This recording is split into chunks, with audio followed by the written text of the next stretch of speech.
সর্বকালের সেরা ফুটবলারের বিতর্কে মেসিকে হয়তো পেছনে ফেলতে যাচ্ছেন ক্রিস্টিয়ানো রোনালদো। কারণ এবার বিশ্বকাপ জয়ের বড় সম্ভাবনা তৈরি করেছে পর্তুগাল। মেসি রোনালদো দুজনের জন্যই এটা শেষ বিশ্বকাপ। কথায় আছে শেষ ভালো যার সব ভালো তার। সেই শেষটা ভালো করার সম্ভাবনা তৈরি হয়েছে রোনালদোর সামনে।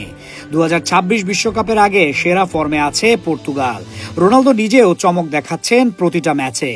দলে তিনি সবচেয়ে বয়স্ক খেলোয়াড়, কিন্তু ফিটনেস দেখে সেটা মনে হবার উপায় নেই। এখনো অনেক তরুণ ফরওয়ার্ডের চেয়ে রোনালদোর মুভমেন্ট বেশি ভালো। বর্তমানে ইউরোপের অন্যতম সেরা দল পর্তুগাল। সবশেষ ইউরোপিয়ান টুর্নামেন্টে তারাই চ্যাম্পিয়ন হয়েছে।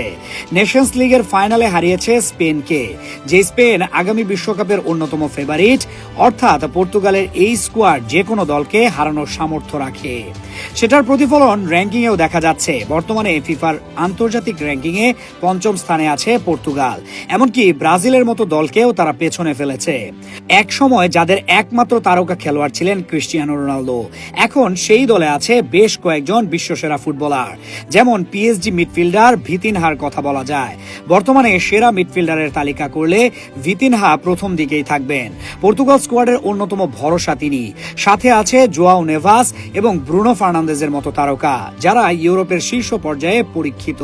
বর্তমানে পর্তুগালের স্কোয়াডে আছে জোয়াও ফেলিক্স, পেদ্রো নেতো এবং নুনো মেন্ডেসের মতো ফুটবলার। এরকম একটি স্কোয়াড যে কোনো দলের জন্য ভয়ঙ্কর। রোনালদো না থাকলেও পর্তুগাল এখন সেরা একটা দল। তবে ক্রিস্টিয়ানো রোনালদো একজন জাত লিডার, পর্তুগাল দলের অনুপ্রেরণা। ফুটবলে যেই পর্তুগালের কোনো অর্জন ছিল না, সেই পর্তুগালকে অন্যতম জনপ্রিয় দলে পরিণত করেছেন তিনি। রোনালদোকে বাদ দিলে পর্তুগালের ক্যাবিনেটে কোনো ট্রফি খুঁজে পাওয়া যাবে না। 2016 সালে প্রথমবার ইউরো চ্যাম্পিয়ন করেছিলেন রোনালদো। এর 2 বছর পর জিতিয়েছেন নেশনস লিগ। সর্বশেষ এই বছরেও তার হাত ধরে এসেছে নেশনস লিগ শিরোপা। পর্তুগালের ফুটবল ইতিহাসে শ্রেষ্ঠ সব অর্জনের সাথে জড়িয়ে আছে রোনালদোর নাম। যদিও আক্ষেপের জায়গা একটাই, বিশ্বকাপে এখনো সাফল্য আসেনি। এটাই রোনালদোর ক্যারিয়ারে বড় অপূর্ণতা। সর্বকালের সেরা ফুটবলার বিতর্কে এক সময় তিনি এগিয়েছিলেন আন্তর্জাতিক শিরোপার কারণে।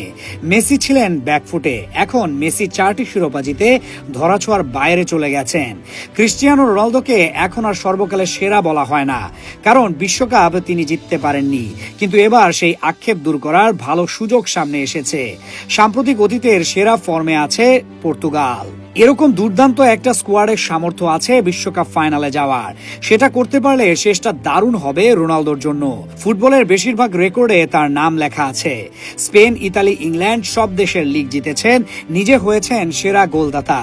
ইউরোপ সেরা চ্যাম্পিয়ন্স লিগ জিতেছেন বারবার। আন্তর্জাতিক ফুটবল ইতিহাসে তার গোল সংখ্যাই সবচেয়ে বেশি।